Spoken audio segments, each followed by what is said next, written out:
Hello, everybody.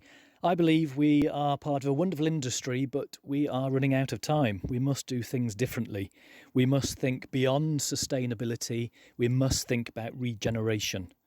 That's about increasing biodiversity, building better soils, improving water catchment function, and enhancing nutrient cycling. Regenerative farmers work with nature, drawing from agroecological, organic, holistic management methods, capturing carbon in the soil and above ground biomass. If we get it right, we can reverse climate change. If we get it right, we increase yields, lower input costs, we become more resilient to climate instability, and we have healthier livestock and healthier farmers. There are 5 key principles of Regen Ag. Minimise soil disturbance, maximise crop diversity, keep the soil covered, integrate grazing livestock, and seek living roots all year. It's not easy, but we can do it. The answer is beneath our feet. Let's be bold. Let's be regenerative. For commercial reasons, education and information on the cultivation and exploitation of forage legumes has been suppressed. Mandatory herbal lays incorporating a high leguminous content utilised for rotational break crops and mainstream pastures would induce a dramatic decline in artificial nitrate usage and hence atmospheric pollution. Further benefits will accrue. Carbon dioxide will be sequestered from the atmosphere and locked in the soil as organic matter. Naturally generated slow-release nitrate will be made available for succeeding crops. Legumes are resilient, drought-resistant, and have abundant flowers with copious nectar. Greater emphasis on the cultivation of legumes for grazing, forage and protein would be the single most important action that the agricultural industry can make to address the issues of climate change and the ongoing catastrophic decline in biodiversity.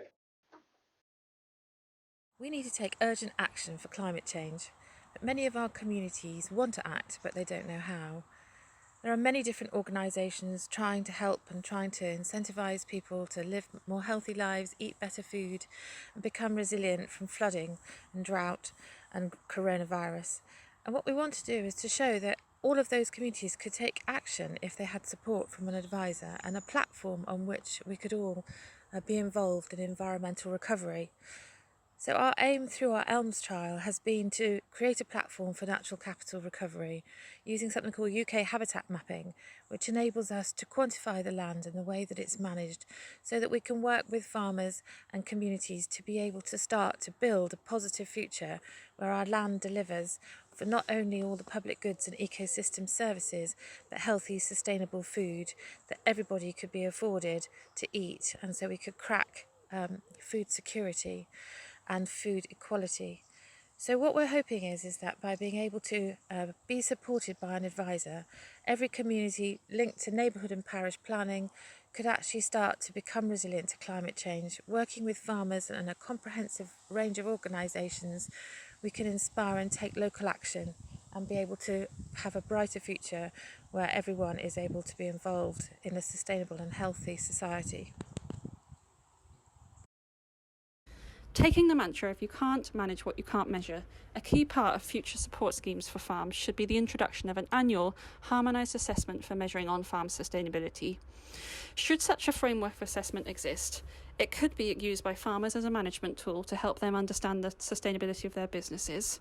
It could be used by governments to help monitor and evaluate how and where public goods are being delivered. It could be used by future natural capital markets, and it could also be used by consumers to understand the relative sustainability of different products in the marketplace. The key thing is that there must be harmonisation from the cellular to the regional to the national and the international. This will help us understand how individual farms can help contribute towards ambitious goals such as the Sustainability Development Goals, and vice versa, help farmers understand how they feed up into the bigger picture.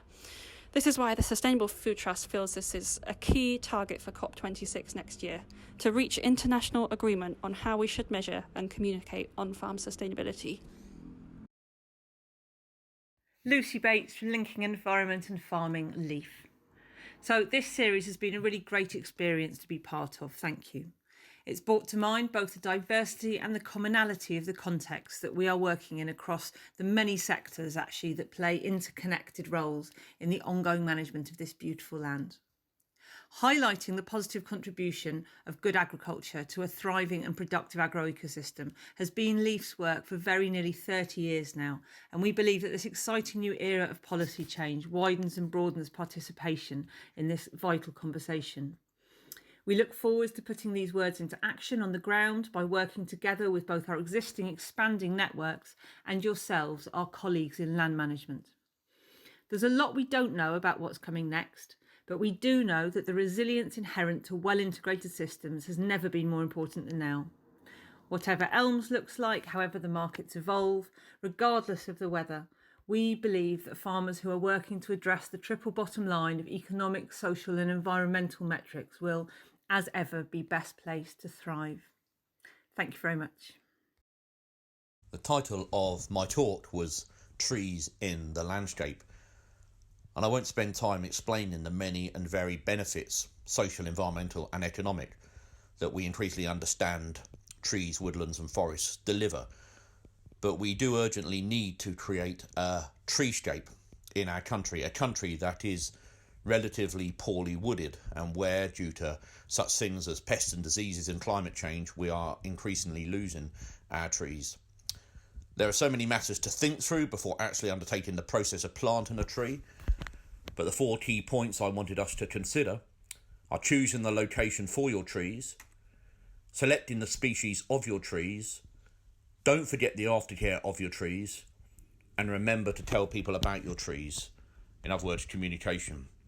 So yes, lots to consider, but at the same time we do need to get on with this, because as the saying goes, the best time to plant a tree was 20 years ago. The second best time is now. My name's Rob Hindle, Executive Director of Rural Solutions. In webinar 4, I talked to you about the whole estate plan approach and why it is the best possible way of embedding natural capital within a sustainable framework for the future of your land management. Whole estate plans are perfect for this because they provide a holistic and integrated framework that looks beyond the boundaries of the land holding, takes full account of the context in which the land and your management decisions sit, and really drive out interdependencies between social, economic and environmental elements of the estate or farm.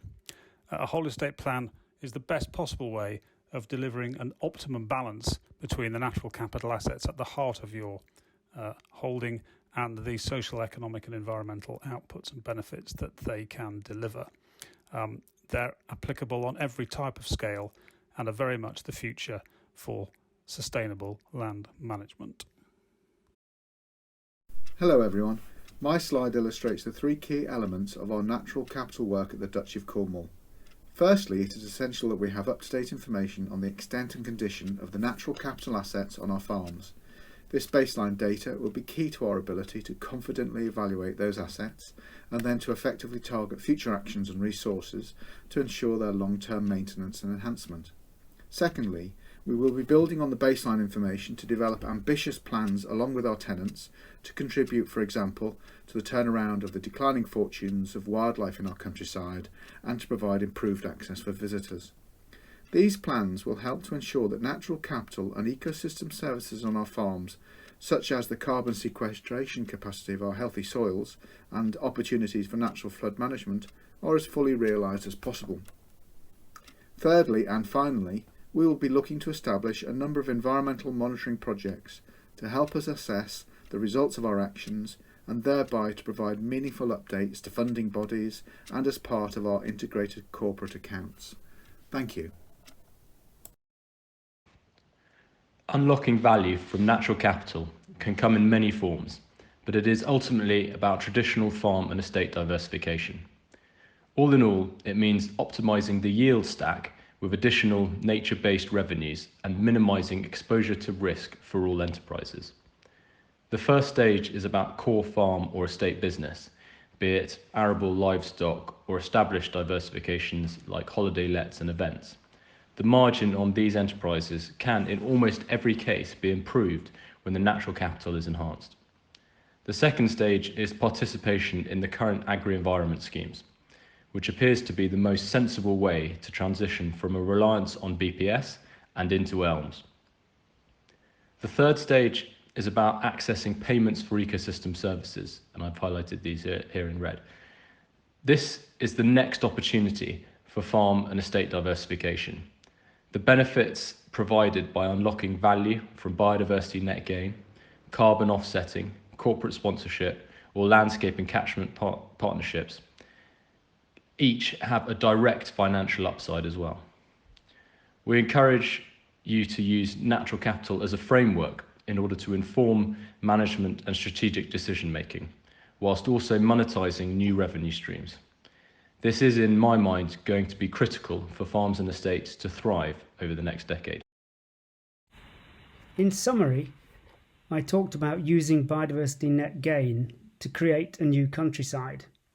Biodiversity net gain is to be mandated into planning law in early 2021, and as such, all developments will need to deliver more than 10% biodiversity net gain for every development. We estimate at the Environment Bank that the value of that in the market will be between 500 million and 1.2 billion pounds per annum going into the natural environment. The Environment Bill and the 25-year Environment Plan shows the ambitions to restore 500,000 hectares of land for ecosystem benefits and to create a nature recovery network, rebuild the economy and unblock development, and that's exactly how biodiversity net gain needs to be used.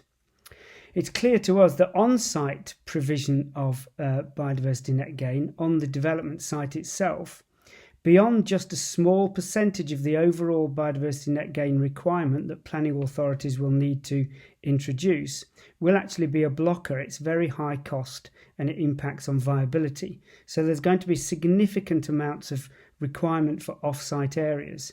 So the Environment Bank partners with planning authorities to create large-scale habitat banks such as woodlands, wood meadows, wetlands and rewilding sites and wildflower meadows. And the developer purchases conservation credits from those habitat banks from the Environment Bank.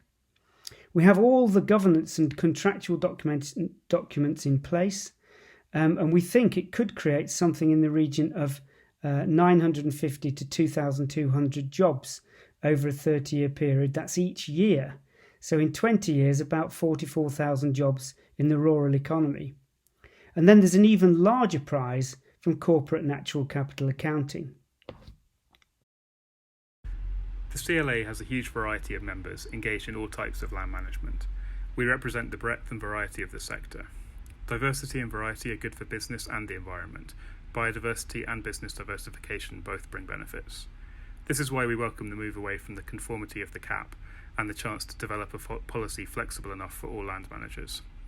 To do this, we must think about how to get the most value, both public and private, from land as an asset. Land will need to be managed to deliver multiple benefits in one place. This means systems of governance and administration that don't force a siloed or myopic view of what land can deliver. Getting policy right is important. There's a lot of new policy in development, which makes it an exciting time for the sector. But policy must support and enable land management that's good for people, the environment and the economy. Now more than ever, we need join up within government to decide coherent objectives, coupled with flexibility in how this is delivered on the ground. Finally, we need to get the transition right. While some of our members forge ahead, developing new ideas and breaking new ground, for others the scale and pace of change is a source of anxiety. We need investment in skills, advice and training, and we need to manage the change carefully, ensuring that some parts of the sector are not left behind.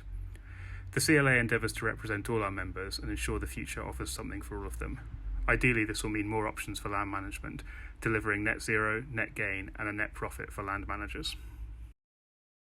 Farming has to be prepared now for economic reality coming to town. Why does the bottom quarter of each sector in farming put £100 of input in to achieve only £70 or £80 of value? We need to tackle the productivity problem, and a large part of that is by getting the right people onto the land to farm. We need to have that kind of management of change. We need people to look at their businesses, to make their businesses better, and in that the important role of advice as a means to secure safe criticism, positive help, and active assistance. We need good, skilled, innovative people coming in to make the real change that we will need, because we need to manage change before it manages us. No longer cushioned by area payments, open to more international trade, we need to find the answers. So where are we now with landscape scale collaboration and facilitated groups? Well, with over 150 of these in the country, 136 of which are supported by the Natural England Facilitation Fund, this is a significant bunch to be reckoned with. When land managers put their heads together, there are many environmental, social and even economic benefits to be had, and there's some fantastic work being achieved out there on the ground by group members with the help of their advisor and facilitator.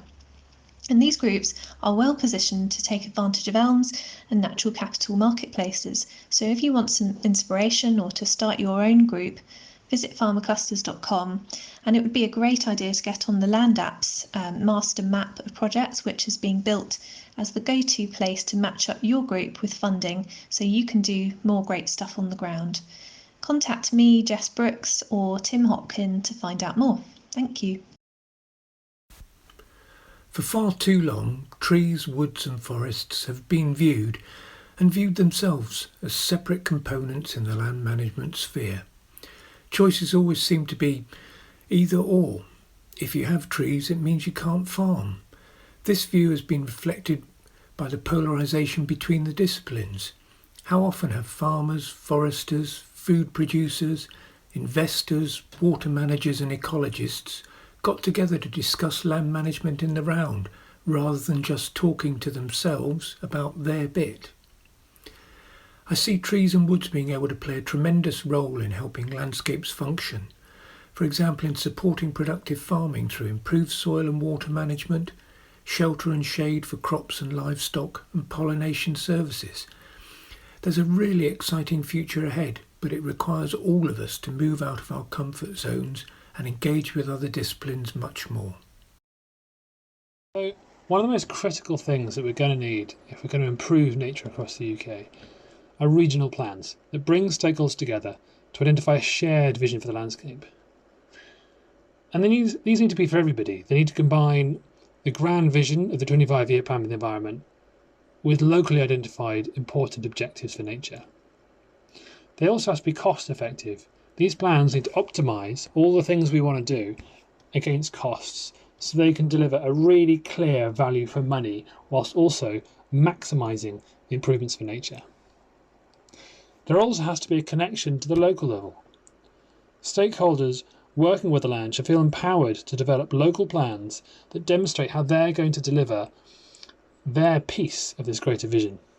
And as it happens, we're working with Water Resources East to do exactly that. More details on this in the near future. LENS, or Landscape Enterprise Networks, has been developed by 3 Keel in collaboration with Nestle and a wide range of other partners. It's a place-based approach that convenes demand for landscape functions from a range of business sectors and procures landscape outcomes on their behalf from groups of farmers or land enterprises. It's based on our experience that different sectors from agri-food, utilities, construction, manufacturing or service industries have different dependencies on landscapes, from resilient supply through water catchment protection to placemaking, but that these functions are underpinned by similar landscape assets, soils, habitats and watercourses. This provides commercial rationale for investing together in sustainable landscapes. Many organisations will not only be critically impacted by climate change, but also by the rapid decline in the state of nature. Unfortunately, traditional models haven't delivered the scale and pace required to address these challenges. If we're going to address these challenges effectively, then we need to leverage models like LENS to help businesses understand their dependencies on nature and the landscapes within which they operate. We can then help bring those organisations together to collectively invest into those landscapes, delivering a range of multifunctional outcomes. This kind of approach not only delivers business relevant outcomes in a very efficient way, but also can be structured in a way which aligns with the interests of civil society. For us, we believe this is a crucial route forwards and one in which we all have a vitally important role to play, and it's important we collaborate to deliver the future we want to see. Anglian Water is a business that looks to the long term. In our last 25-year strategic direction statement, we set out 4 ambitions, one of which was to work with others to achieve significant improvements in ecological quality across our catchments. Actually, in the last 12 months, our board have gone beyond these ambitions and legally changed our Articles of Association to bring environmental and social considerations alongside those of financial.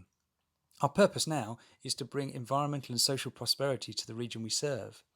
To help us to do that, we've been developing a 6 capitals framework to assess our decisions across a wider range of values. Part of that is to understand our natural capital, and we've been mapping our biodiversity value across our entire estate. But our board wanted to go beyond that and really understand how we could contribute to improving the natural capital across the whole of the region. That's why we've been pulling together a group of organisations under the banner of Natural Capital East to help assess a baseline of natural capital across the region and to try and understand how, through collaboration, we can enable sustainable economic growth.